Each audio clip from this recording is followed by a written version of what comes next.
what we would like to what we would like to hear from you is something that makes sense of. Kitty, can you a little bit more for, she will be quiet.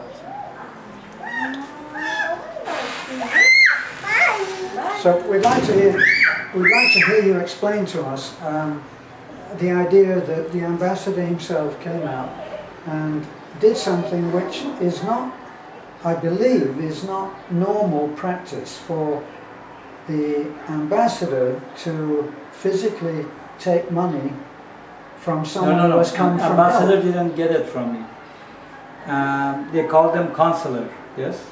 Yeah. When you go, you get the number and you go get the, there are other... Sure, you get a number and then it's dealt with when the there are number other comes clients, in. yeah. When I look, when it's my time, so I go inside the room. There are rooms. When you go to the room, in fact, it's a Filipino lady. Yeah, but they are consular, you know, working with Canadian embassy.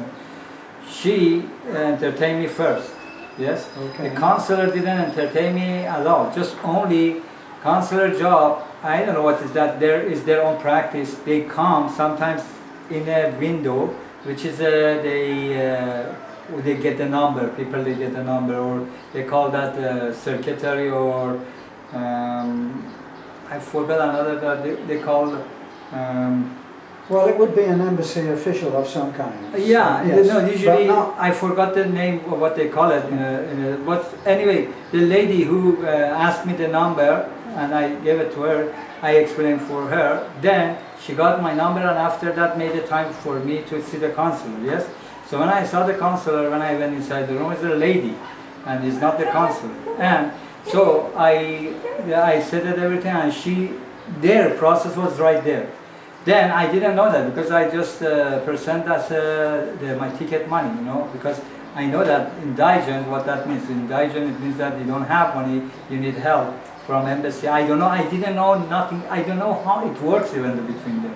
But this is going on in embassy, okay? I want to explain it this way so your confusion maybe will fix.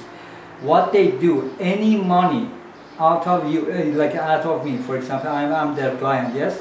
They get it, like from, even though they will contact my children in Canada, any friend I have. Even if I would mention that I have friends here, parents, they would contact you, you know, just to get help. As much as possible to pay the immigration.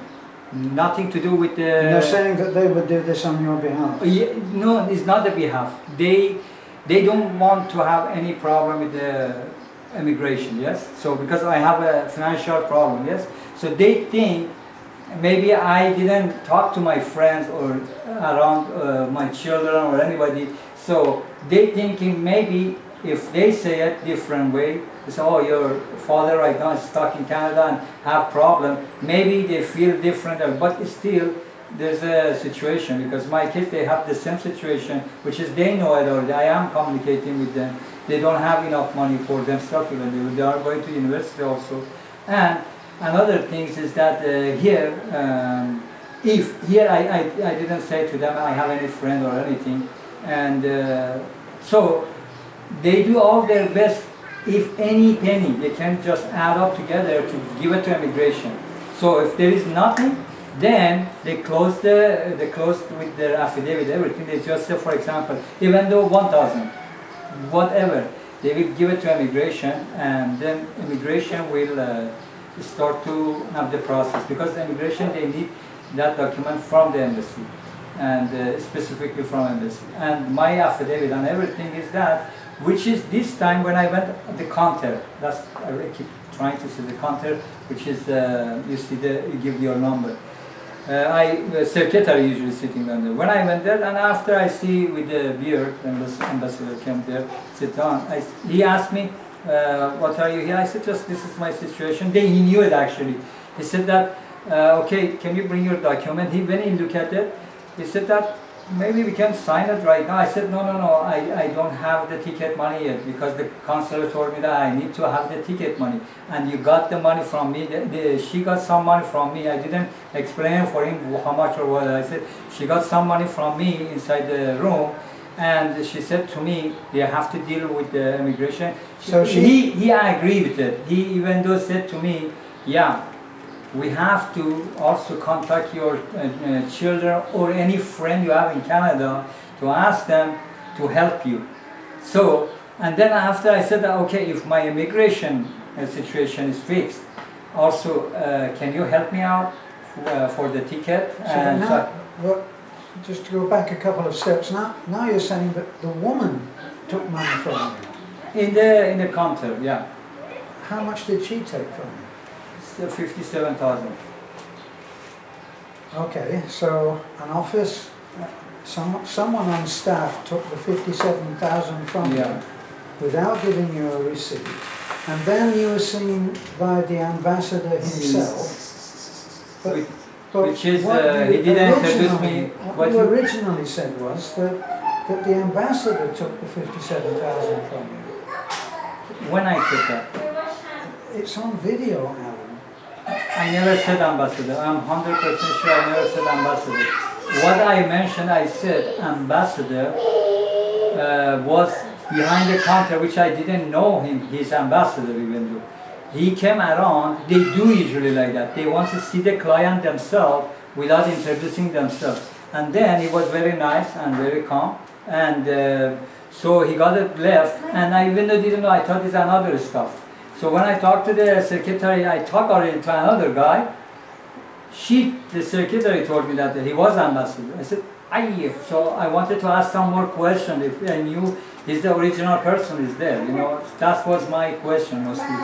But I never said that way. But what is this point right now? You are trying Well, to the point is that confusion, fix your that confusion, yeah. we're trying to judge the sincerity of your claim.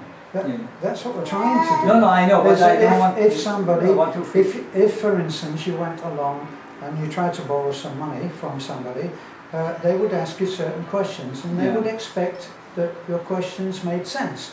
In No, other words, if you I said, understand perfectly. I if you said understand. you had a job, they'd expect you to be paid an amount of money, and if you said that you were That's true. being paid That's this true. much money, they would judge whether that kind of job would warrant that kind of money. So Yeah. they would try to assess the credibility, perhaps not just the sincerity, Yeah. the credibility of what you were saying to them, Yeah. and that's a fairly normal thing.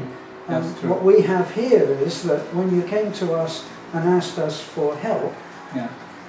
we said that what we would do is Mhm. we would make a video, and then we would show that video, and Yeah. if anybody wanted to help, they would be able to. That was the idea. Now, two people, in particular, two people at that time, did feel that they wanted to help.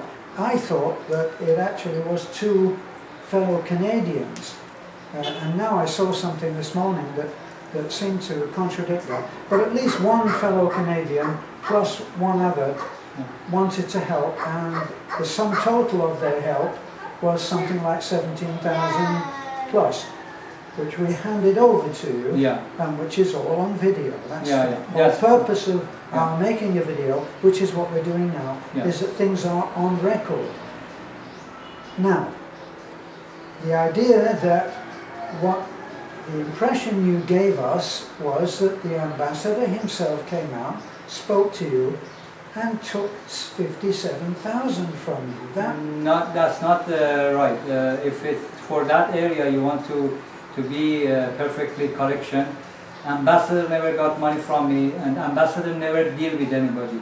Ambassador in that point when came in the counter was just only they do their own things, and I understand that why they do it, because they want to see the client personally, because they are the one he's the one who's signing the affidavit or whatever is that.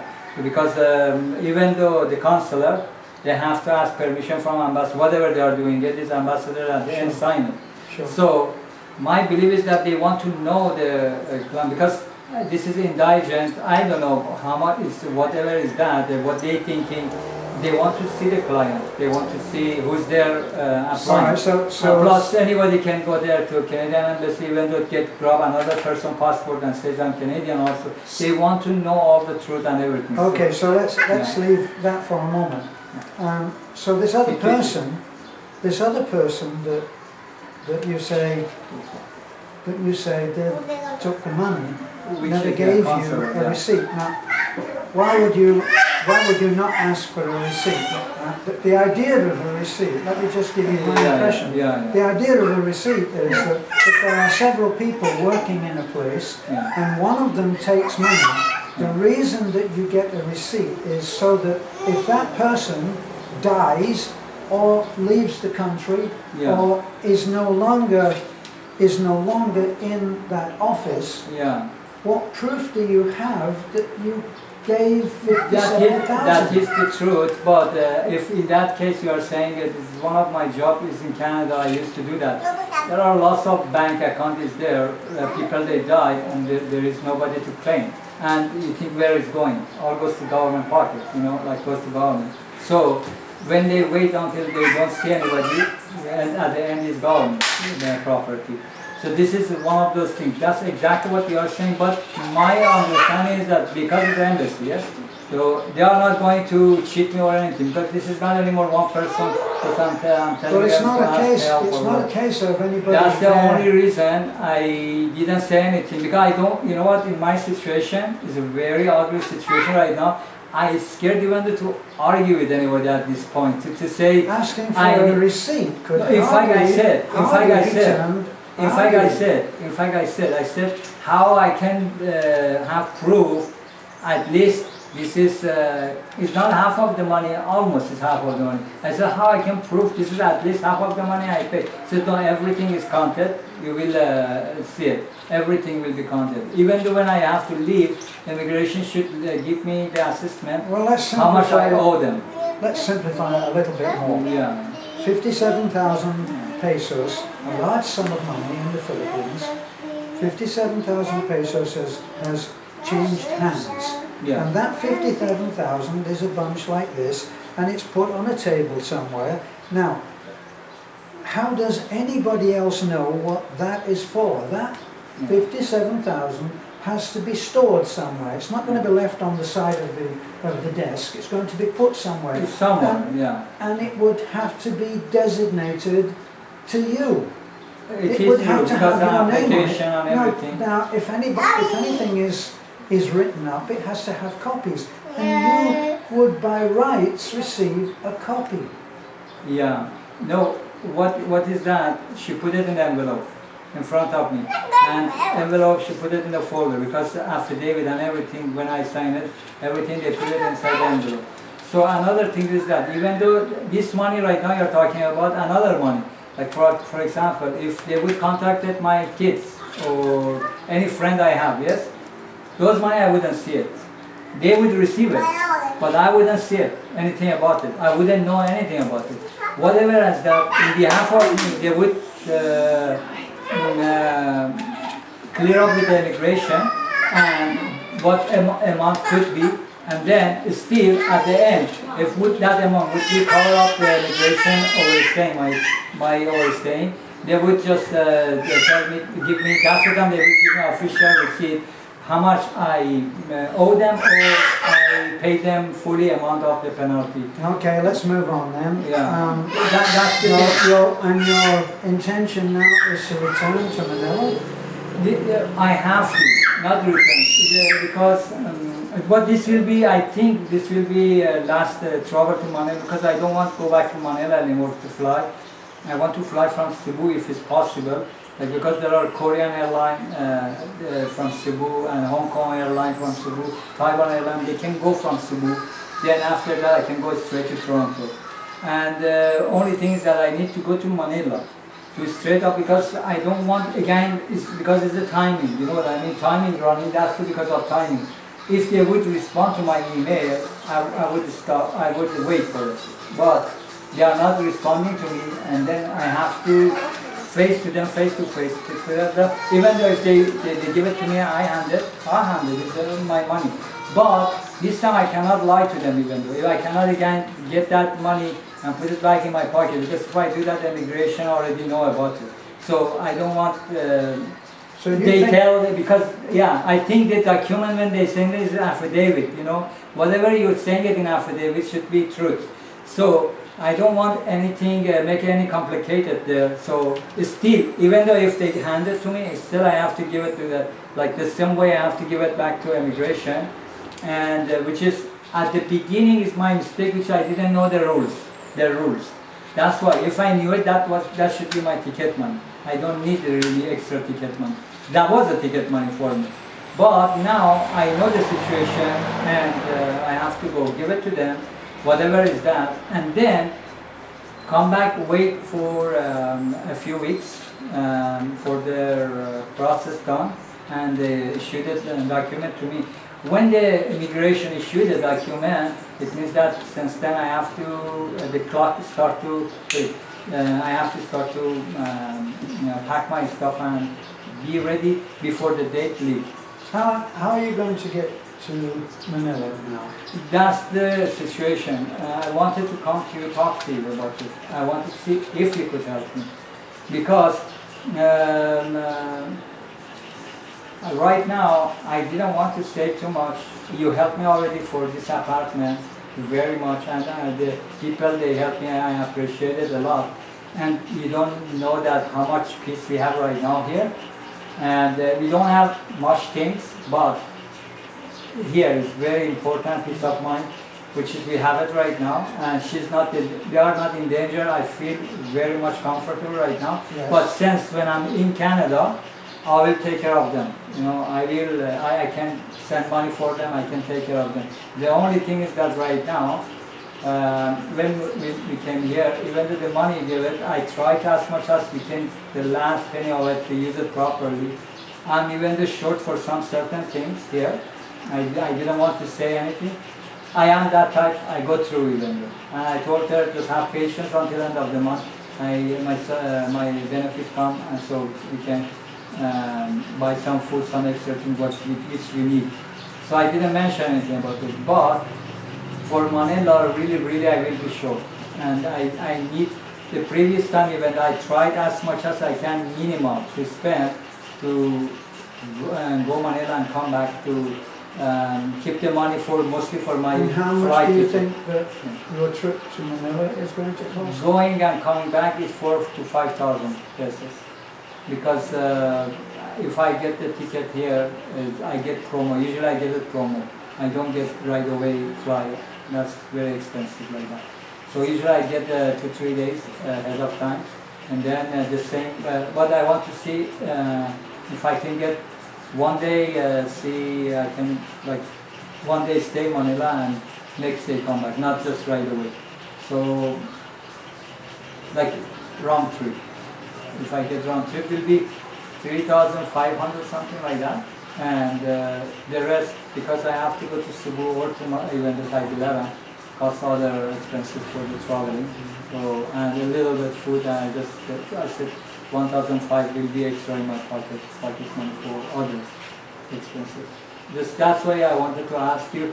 In fact, really I had that plan to come tomorrow to see you, but I'm glad even that today you are here. Well, Alan, you haven't been seen as being willing to see us or communicate to us. This is the first time that I have communicated to you since you came back from Manila. Actually, you know what?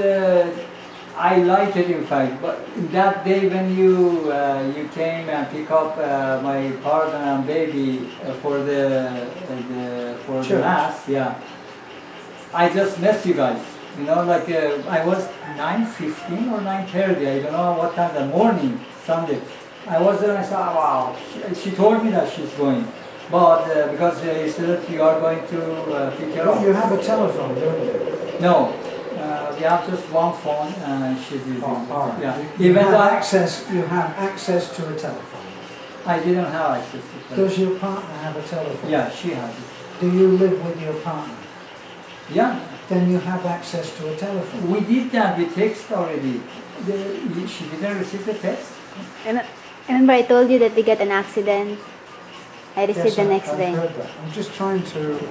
No, I'm trying to communicate with you, but Well, you know what? I'm trying to make sense of it, and the idea that you're now going to expect to be financed to go to Manila is not actually very real to me.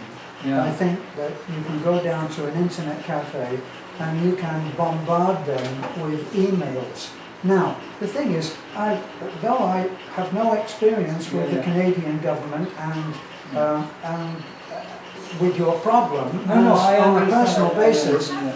I have had issues with the American government Yeah. when they didn't get a letter that I was supposed to send, so Yeah. they stopped my pension. And then, that was very, very important to us. We were in trouble on that, right? So, we had to call them. No, And actually, listen to me for a moment. Sure. We didn't get on a plane and go to Manila because we thought that they were slow. We called them again and we emailed them again until we got a response. And to be honest, I've never found the American government as being great at doing any of this, but actually they were very prompt. So I don't understand the idea that because you feel that they haven't responded to you, you're going to get on a plane with money that you don't have I want to clear that. and find them. Yeah, I want to clear this confusion also. It's not that. The problem is that if embassy send it to immigration, still I have to go to Manila to pick it up from immigration, the document. This is the Canadian embassy, they give it to me, the email and everything is inside it. And I have to go through to this, communicate with them, whatever is that. But still, if I go to Manila, if I don't go to Manila, even though with the embassy, I tell them I can try to communicate with them, and if it happen, and they forward my document and my money to immigration and everything be settled, still immigration, they don't know that where they have to send the document or anything. Personally, I have to go to Manila to pick it up. So that's why I want to clear it up with one action. Go to embassy, because this is right now I'm not getting my email, yes? So it means that nothing is happening. So I'm saying that let me go. I told myself I have to go. Let them process happen. I get if they are not going passing the forwarding it because they are not responding to me email saying yes sir, we already forwarded. All they need to say to me that they forwarded. So I know that already is there. So I will wait for the time. I know that since they forward, it takes from there, I will leave it 4 weeks. You know what I mean? So okay, after 4 weeks I will go to Manila to pick up the letter. But still I have to go. But now if I go, it will be once also, again, not 2 times, I don't need to go twice, because I can arrange it, I can go organize, because I'm personally there, yes?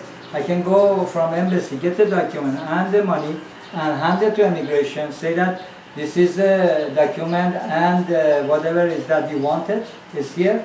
And so the time when you are going to issue, because I already saw the in charge, his name is Jamal, even though I saw the in charge who is issuing the indictment. I can hand it to him and tell him, please, I'm leaving. I give my address and say I'm leaving right now to this. In fact, here is a better place. It's a more direct address. I can receive the document. So then they send it to me, and then I don't need anymore go to Manila. I just, even though if I get the ticket, all I need from here to Cebu is 150 pound boat, even though I don't need to do them, just a little bit expenses, and then fly from Cebu to Hong Kong or Seoul, well, Korea. That's in the future. Yeah. In the meantime, we've been making a video. We will post this video and people will make their own judgment. It's the best that we can do. I appreciate it so far. Otherwise, what you are going to have to do is to keep on trying to communicate to them by whatever. I will do that, even though if I cut off my kids' cellular or whatever benefit we have here, like the money I'm getting here is not enough for our expenses a month. But whatever is that, even though I cut off that a little bit, take that money and go, I have to do it because really it's very important. Because if they don't respond right now, 1 week passed, more than 1 week. Since I send them email, it's more than 1 week. And then they said that keep follow up. The lady counselor, I told you is a Filipino. Yeah, she told me follow up. And I am following up, and I know that what is the situation. There is no answer, no response, and everything comes. This is automated email. So what that means is like answering machine. You know what Okay. I mean? Yeah. All right, well, Yeah. Thank you very much. I wish you well. Yeah. Thank you very much. This is a foreigner in the Philippines. Thanks for watching.